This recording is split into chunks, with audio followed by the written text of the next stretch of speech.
Welcome back na naman sa channel ko.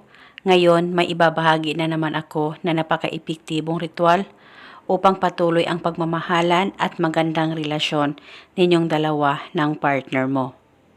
Gusto mo ba na sa iyo lamang mai-inlove at habang buhay mamahalin ka ng partner mo, malayo o malapit man kayong dalawa sa isa't isa? Pwes, gawin mo itong ritual na ibabahagi ko sa inyo. Ito'y napakadali lamang pong gawin at paniguradong ito'y napaka-epektibo upang mananatili ang pagmamahal at patuloy kang mamahalin ng partner mo. Una, kumuha ka lang ng isang hibla ng buhok mo at isang hibla ng buhok ng partner mo. At pagkatapos, kumuha ka ng papel at panulat. Isulat sa papel ang pangalan at apelido mo at ang pangalan at apelido ng target o ng mahal mo ng isang beses.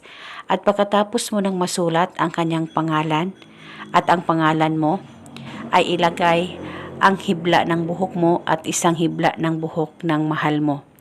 Ilagay ito sa papel na sinulatan mo at sabay mo itong tupiin o sabay mong balutin at kumuha ka ng pula na pantali, pula na sinulid, pula na thread o pula na ribbon.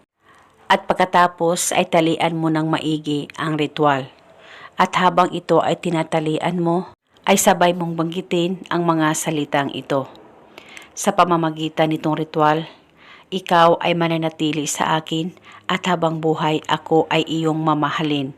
Ibulong mo lamang ito ng 3 beses. At pagkatapos ay pwede mo nang ilagay itong ritual sa pitaka mo, sa bulsa mo o di kaya sa bag mo.